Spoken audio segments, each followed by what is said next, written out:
Assalamualaikum warahmatullahi wabarakatuh.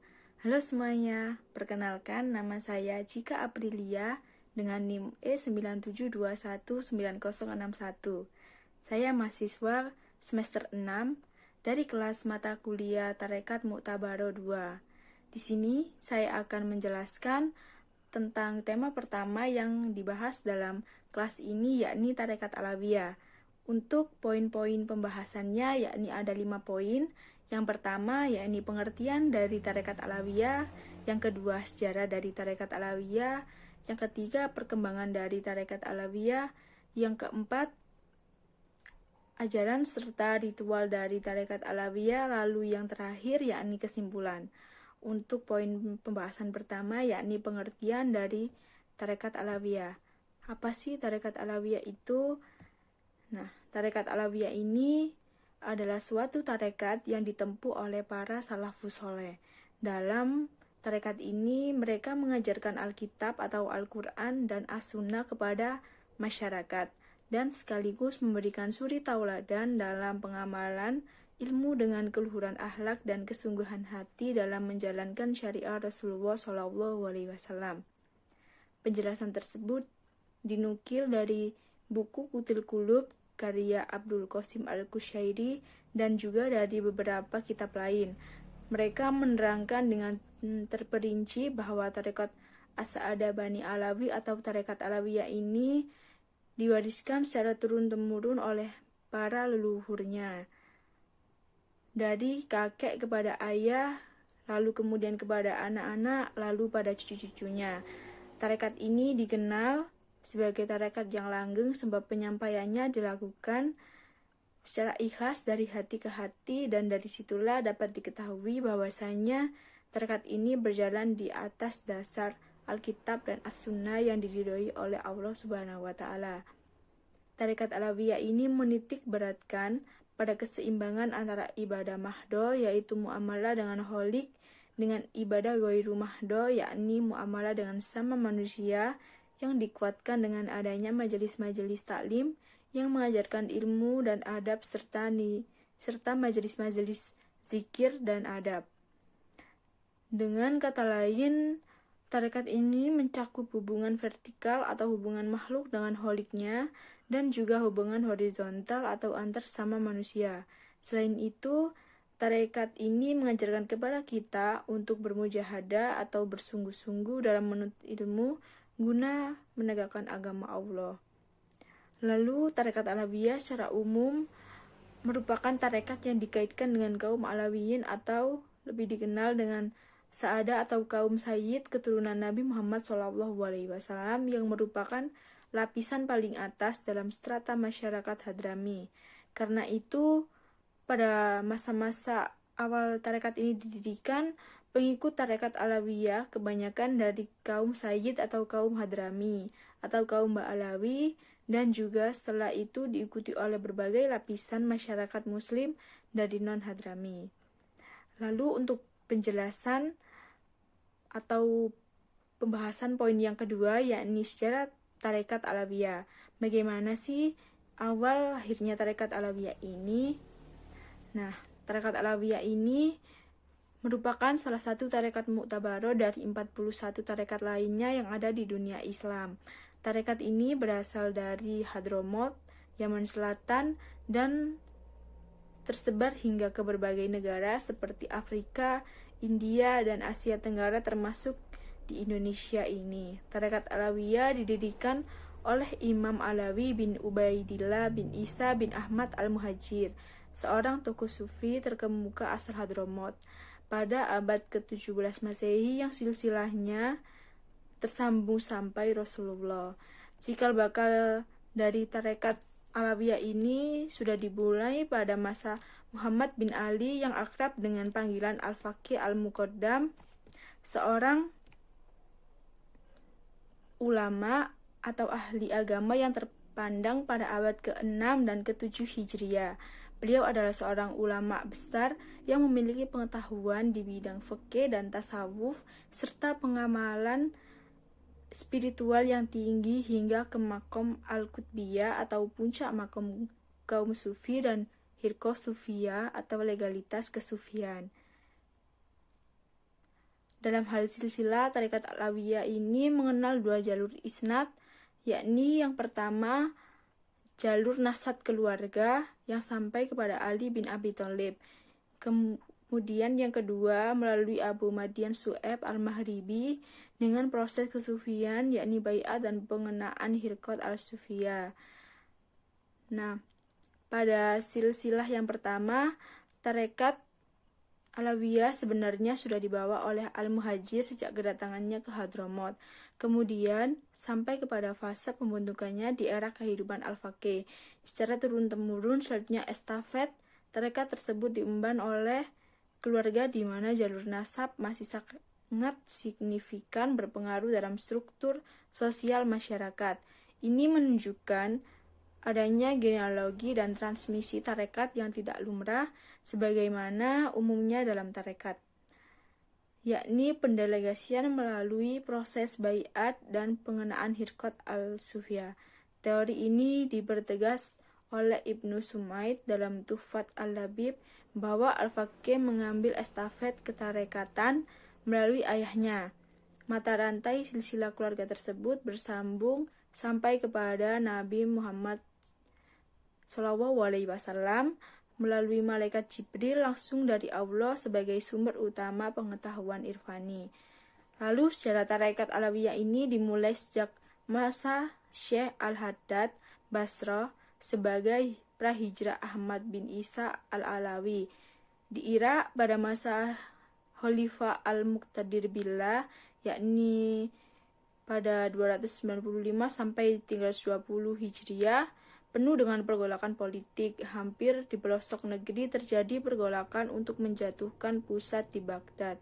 Pada masa itu, terjadi serangan yang dilancarkan oleh kaum Zins atau Negro Afrika, Horomitra dan lainnya.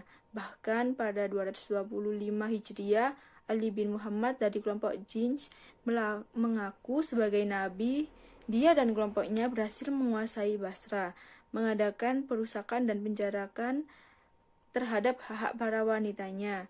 Bani Abbas lalu dapat menangkapnya pada tahun 270 Hijriah.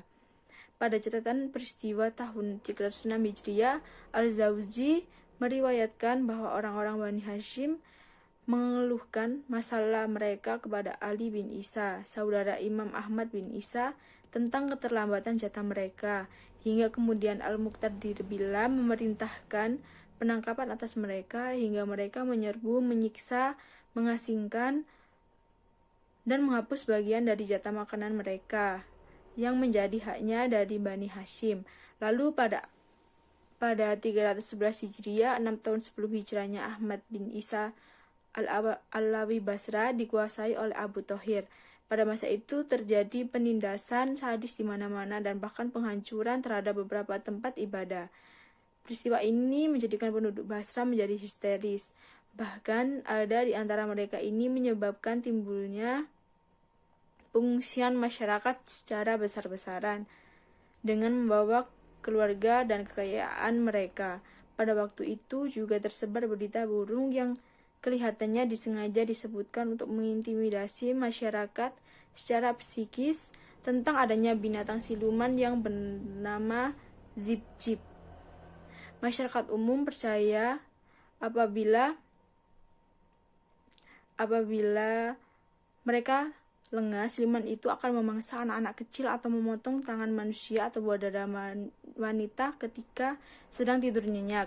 Dan masih banyak sederetan masalah politik yang menggambarkan perhara bagi kelompok Bani Hashim yang terjadi pada masa dinasti Abbasiyah yang dapat dirujuk langsung di buku-buku sejarah. Suatu fenomena dari perjalanan sejarah umat Islam bahwa pergolakan politik yang marak dan peperangan nyaris tidak berhenti tidak berakibat banyak terhadap perkembangan dunia pengetahuan.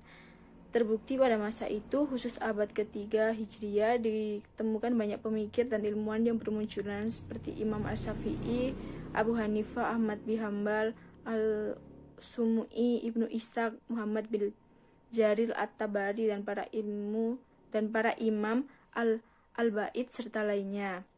Di Basra sendiri terdapat Qozaz, Syun'ani, Al-Hadsi, dan Muhammad bin Ahmad yang dijuluki dengan Al-Mufaja al-Basri, seorang ilmuwan Syiah. Di Baghdad sendiri terdapat ulama tersohor seperti Al-Husain bin Al-Dahhak al-Basri, Al-Kindi, alumni Seolah Basra dan Baghdad. Lalu selanjutnya, yakni pada akhir abad ketiga dan awal abad keempat Hijriah, di Baghdad termasuk Basra mengalami kekacauan politik yang semakin parah akibat disebabkannya gerakan-gerakan di bawah tanah maupun ketidakpatuhan wilayah-wilayah kekuasaan Baghdad yang disebabkan ketidakwibawaan pemerintahan pusat, sehingga timbulnya revolusi Jinj, gerakan bawah tanah, permasalahan tanah kaum Koromito, serta para simpatisannya. Dengan landasan banyak permasalahan tersebut, maka Syekh Alwi Al-Haddad membuat tarekat Alawiyah dengan berzikir dan berdoa sebagai manifestasi pondasi akhlak serta akidah yang menginginkan adanya kekuatan dari Allah Subhanahu wa Ta'ala pada masyarakat. Lalu untuk poin yang ketiga, yakni perkembangan tarekat Alawiyah. Bagaimana sih perkembangan tarekat Alawiyah setelah terbentuknya? Nah, tarekat Alawiyah ini berkembang menjadi 3 periode penting. Yang pertama pada abad ketiga hingga abad ke-7 Hijriah, atau pada abad ke-9 sampai 13 Masehi, diliputi oleh beberapa pemimpin besar serta memiliki peran yang besar dalam pembentukan tradisi keagamaan dan sosial kaum Alawiyah. Imam Ahmad al-Muhajir, lalu putranya yakni Ubaidillah bin Ahmad al-Muhajir dan cucunya Alawi bin Ubaidillah merupakan tokoh utama tersebut. Kedua yakni tahap pengembangan dan konsolidasi tarekat Alawiyah pada abad ke-7 hingga abad ke-13 Hijriah, yakni pada abad ke-9 sampai 13 Masehi.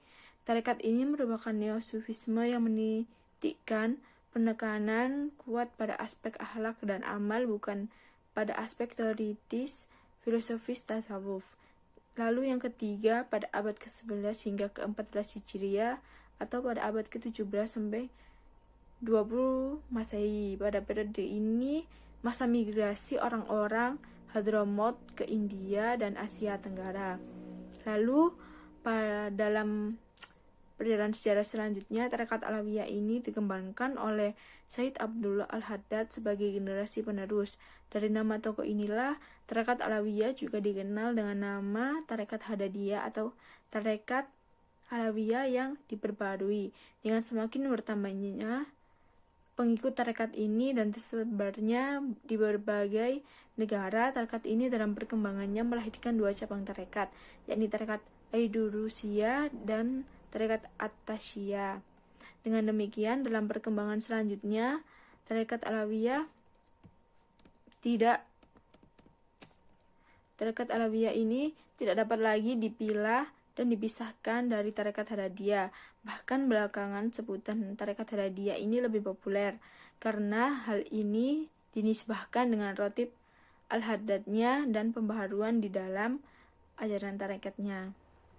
Lalu untuk poin yang keempat, yakni ajaran dan ritual dari tarekat Alawiyah. Apa saja sih ajaran serta ritual yang ada di tarekat Alawiyah ini? Nah, dalam tarekat Alawiyah ini ada ajaran-ajaran, yakni ada 2, wirid dan zikir. Yang pertama, wirid, yang dalam pengertiannya wirid ini jamaknya adalah aurat, yang merupakan bacaan yang dibaca yang mengandung permohonan tertentu kepada Allah Subhanahu wa Ta'ala. Syekh Abdullah Al-Haddad dalam tarekat Alawiyah mempunyai 4 wirid, yang salah satunya yaitu rotib Al-Haddad.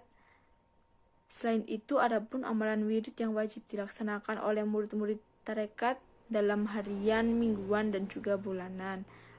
Wirid harian yang harus dilaksanakan oleh murid-murid tarekat ini ada beberapa bacaan. Yang pertama yakni membaca istighfar Astaghfirullahaladzim innahu ghafurur rahim sebanyak 100 kali dalam sehari semalam.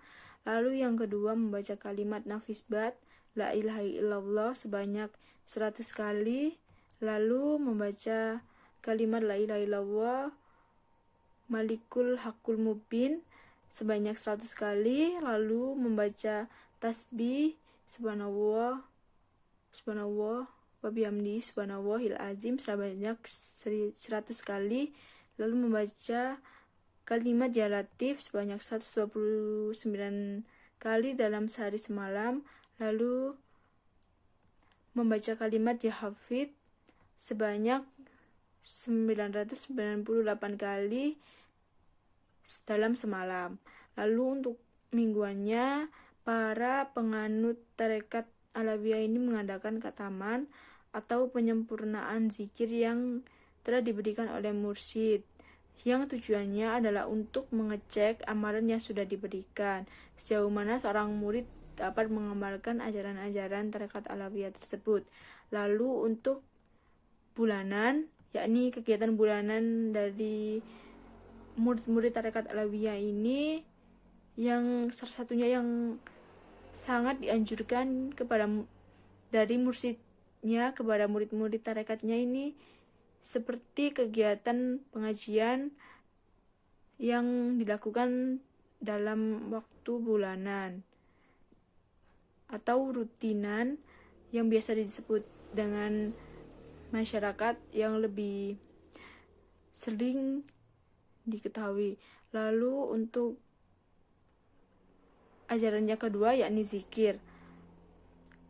Zikir ini yaitu ingatan yang terus kepada Allah dalam hati serta menyebut namanya secara lisan. Zikir merupakan salah satu ajaran tarekat Alawiyah yang diharapkan bisa membawa pengikutnya untuk selalu ingat kepada Tuhannya, sehingga muncul rasa takut dalam melakukan hal-hal yang dilarang dan tidak diridhoinya. Dalam tarekat ini, zikir dilakukan dengan sikap duduk bersila atau duduk tasyahud dalam keadaan suci dari hadas besar maupun kecil, menghadap kiblat, menundukkan kepala dan bersifat tenang. Pikirannya hanya dipusatkan kepada Allah Subhanahu wa Ta'ala semata, dan ia yakin bahwa Allah Maha Besar dan merasa dirinya sangat kecil di hadapannya. Lalu selanjutnya yakni ritual dalam tarekat Alawiyah.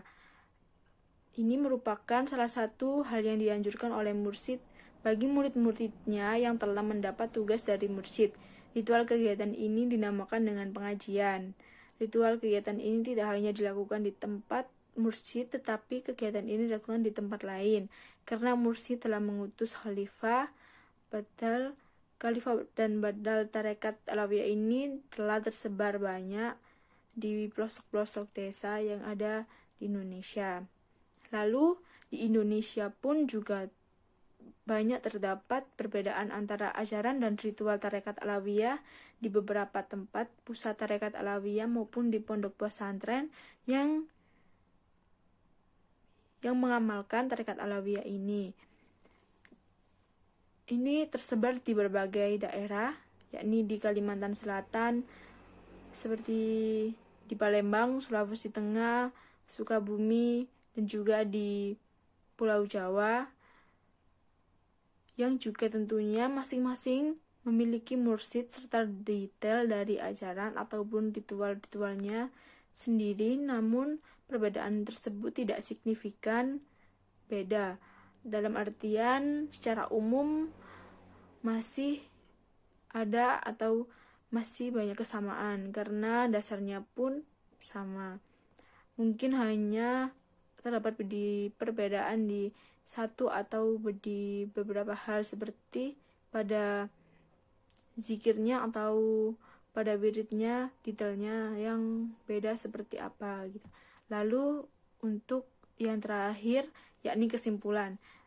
Kesimpulan ini merupakan inti dari semua yang sudah dijelaskan dalam video penjelasan tentang materi tarekat Alawiyah ini.